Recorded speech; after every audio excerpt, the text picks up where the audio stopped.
Students, welcome back in this lecture, that is the subject introduction to solid state of matter. And in this lecture we start our next chapter, that is chapter number 3, superconductivity.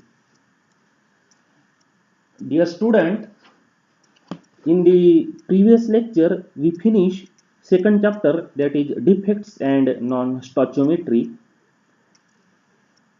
In that chapter, we have learned different terms such as intrinsic defect, extrinsic defects, then solid electrolytes, ionic conductivity in solids, fast ion conductors, oxygen ion fast ion conductors, sodium ion fast ion conductors, and application of solid electrolytes, in which different application we have seen, such as batteries, fuel cells, sensors, electrochromic devices, and lastly we have seen non-stoichiometric compounds, introduction of non-stoichiometric compounds, non-stoichiometry in wurtzite, and the titanium monoxide structure. Dear students, in this today's lecture we start third chapter, that is superconductivity, and we learn today what is meant by superconductivity, discovery of superconductivity, then BCS theory of superconductivity, Meissner effect of superconductivity, and different properties of superconductivity. Let us start our today's lecture. The content of today's lecture: what is superconductor, discovery of superconductivity, Meissner effect, theory of superconductivity, properties of superconductors. One question are in your mind: what is superconductivity? This question arises in your mind. The simple answer of this question: superconductivity is a phenomenon occurring in certain materials, generally at very low temperature, characterized by exactly zero electrical resistance and the exclusion of the interior magnetic field. At very low temperature, characterized by exactly zero electrical resistance and the exclusion of the interior magnetic field. In simple words, for some materials, the resistivity vanishes at some low temperature. They become superconducting. Such a material are called superconductors. Discovery of superconductors. Superconductivity was first discovered by H. Kamerlingh once in 1911. Just 3 years earlier, he had developed a method to liquefy helium gas, which he applied to cool a wire made of mercury to the temperature 4.3 Kelvin, and found that its electrical resistance suddenly disappeared. He also discovered that a superconducting material can be returned to the normal, that is non-superconducting state, either by passing a sufficiently large current through it or by applying a sufficiently strong magnetic field, that is BC, to it. He was awarded the Nobel Prize for his contributions to superconductivity. This is resistance versus temperature graph. This critical temperature 4.2 Kelvin. This is mercury superconducting transition, a zero resistance state. Here resistance is less than 10 raised to minus 5 ohm. This is resistance versus temperature. This is critical temperature. This zero resistance state, starting from zero resistance state, and this is the superconductor state, and this is non-superconductive metal. Parameters of superconductivity. The important parameter is a critical temperature and critical magnetic field, BC. Critical temperature, capital T, small c. The temperature at which electrical resistance is zero is called the critical temperature, capital T, C. The cooling of the material can be achieved using liquid nitrogen or liquid helium for even more lower temperature. Below a critical temperature, a material becomes superconductor and it expulses magnetic field. Conversely, if a magnetic field applied which is higher than the critical value to a superconductor, its superconductivity vanishes quickly. Here, capital SC is the critical value of the applied magnetic field. This critical value of applied magnetic field is equal to H0 in bracket 1 minus T upon Tc bracket square. This is T is temperature and capital Tc is the critical temperature. The Meissner effect. In 1920, Meissner discovered not only did superconductors exhibit zero resistance but also spontaneously expel all magnetic flux when cooled through the superconducting transition. That is, they are also perfect dimagnets. We call this the Meissner effect. The limit of external magnetic field strength at which a superconductor can exclude the field is known as the critical field strength, that is SC.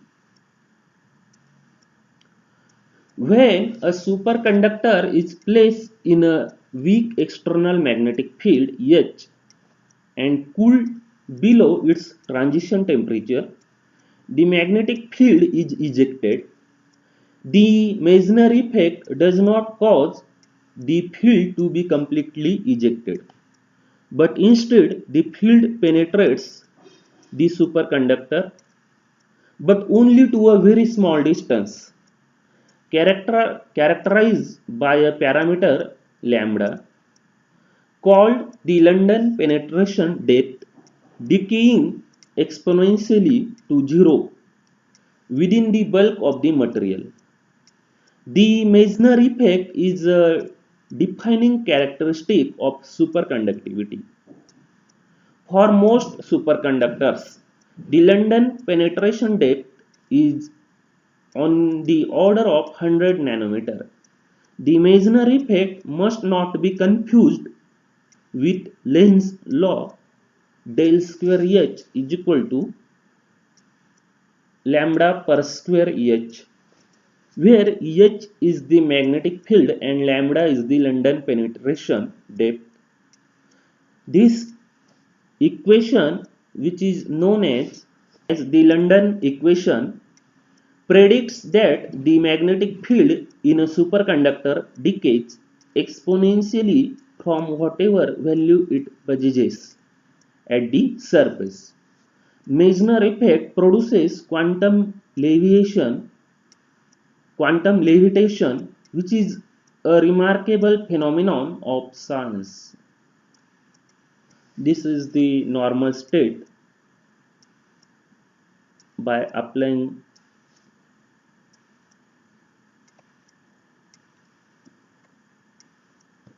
by applying magnetic field H, the critical temperature is less than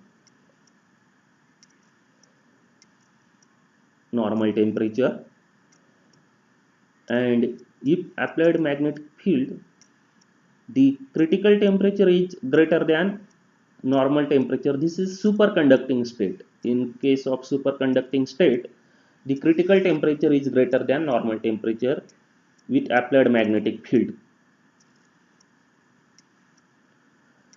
Next, theory of superconductivity. The most important theory is the BCS theory.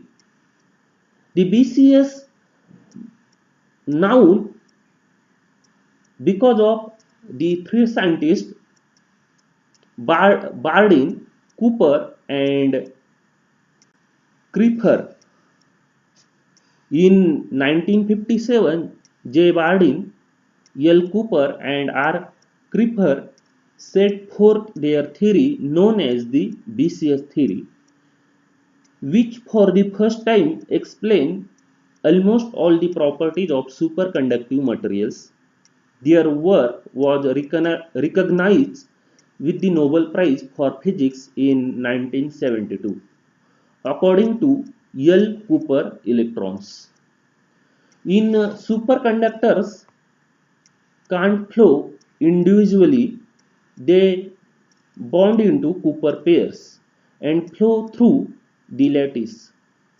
The pairing is caused by attractive force between electrons from the exchange of phonons.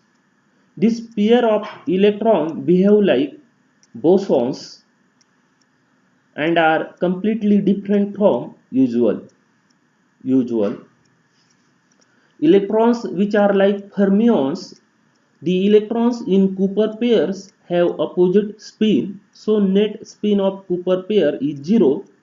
When a superconductor is cooled below its critical temperature, its electronic properties are altered appreciably, but no change in the crystal structure is revealed by X-ray crystallographic studies.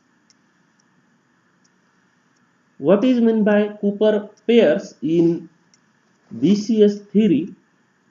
A Cooper pair is the name given to electrons that are bound together in a certain manner, first described by Leon Cooper.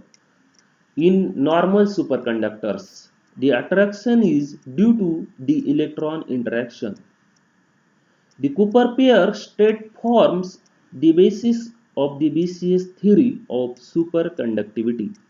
Here in this diagram, the two electrons called Cooper pairs becomes locked together and will travel through the lattice. Here Cooper pair, this is the two electrons Cooper pair. This is superconducting state and this is the area of distortion. This two electron is the Cooper pairs. Formation of Cooper pairs. Cooper pairs are formed by an attractive force between electrons from the exchange of phonon. The energy of phonon is usually less than 0.1 electron volt. This is the electrons. This is part of the electron travel and this is the phonon. And Cooper pairs are formed by the attractive force between electrons from the exchange of phonons. Attractive force between the electron from the exchange of phonons, Cooper pairs are formed. The energy of the phonons is usually less than 0.1 electron volt. When a metal is cooled to the critical temperature, electrons in the metal form Cooper pairs. Cooper pairs are electrons which exchange phonons and becomes bound together. Bound electrons behave like bosons. Their wave functions don't obey Pauli exclusion rule and thus they can all occupy the same quantum state. The BCS theory of superconductivity states that bound photons photons have slightly lower energy, which prevent lattice collisions and thus eliminates resistance.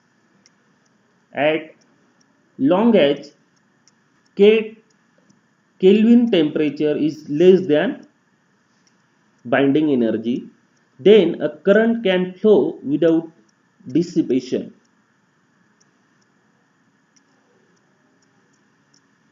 Next, properties of superconducting material.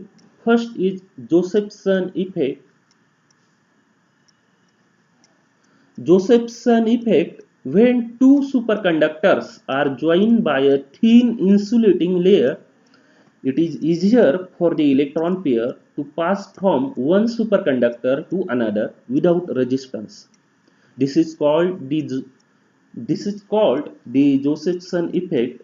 This effect has application for superfast electrical switches that can be used to make small high-speed computers.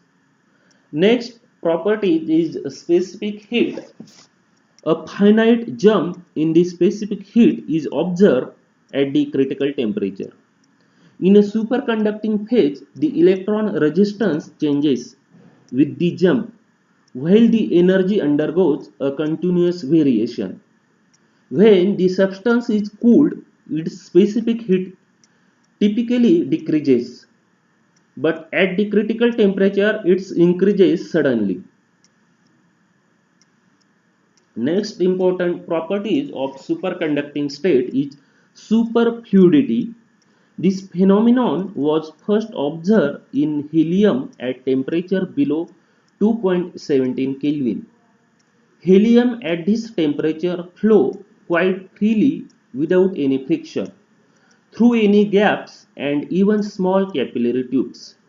Once it is set in motion, it will keep on flowing forever if there are no external forces acting upon it. Unlike all chemicals, helium does not solidify when cooled down near absolute zero temperature. And next property is the thermal conductivity. In an ideal superconductor, there is a marked drop in the thermal conductivity when superconductivity sets in. In non-ideal superconductors, an increase in thermal conductivity on becoming superconducting has been observed in few specimens. Next properties of the superconductors is the isotope effect. It has been observed that critical temperature varies with isotopic effect with isotopic mass. That is, critical temperature is inversely proportional to the square root of the mass of the isotope. This is the isotopic effect. Next important properties of superconducting material is the field intensity. Removal of the superconductivity state does not only occur by rising the temperature, but also by subjecting a material to a magnetic field. The critical value of magnetic field for the destruction of superconductivity Sc is the function of temperature at temperature is equal to critical temperature. That is, in that case, applied magnetic field Sc is equal to 0. With only small deviations, the critical field Sc varies with the temperature according to the parabolic law. The critical value of magnetic field Sc is equal to H0 in bracket 1 minus T upon Tc bracket square. The magnetic field which causes a superconductor to become normal from superconducting state is not necessarily an external applied field. It may rise as a result of electric current flow in the conductor. In a long superconductor wire of radius r, The superconductivity may be destroyed when a current I exceeds a critical current value IC, which at the surface of wire produce a critical field H is given by critical current IC is equal to 2 into 3.14 into R critical value of magnetic field SC called Silsby rule. This is overall field intensity in superconductivity. Next is the persistent current. Superconductors are having property to maintain a current without application of voltage. This all about introduction of superconductivity state in matter, discovery of superconducting material, then Meissner effect, theory of superconductivity, that is BCS theory, and different properties of superconducting material. You read this whole, already reference are available in Google Classroom. I stop here today. Thank you.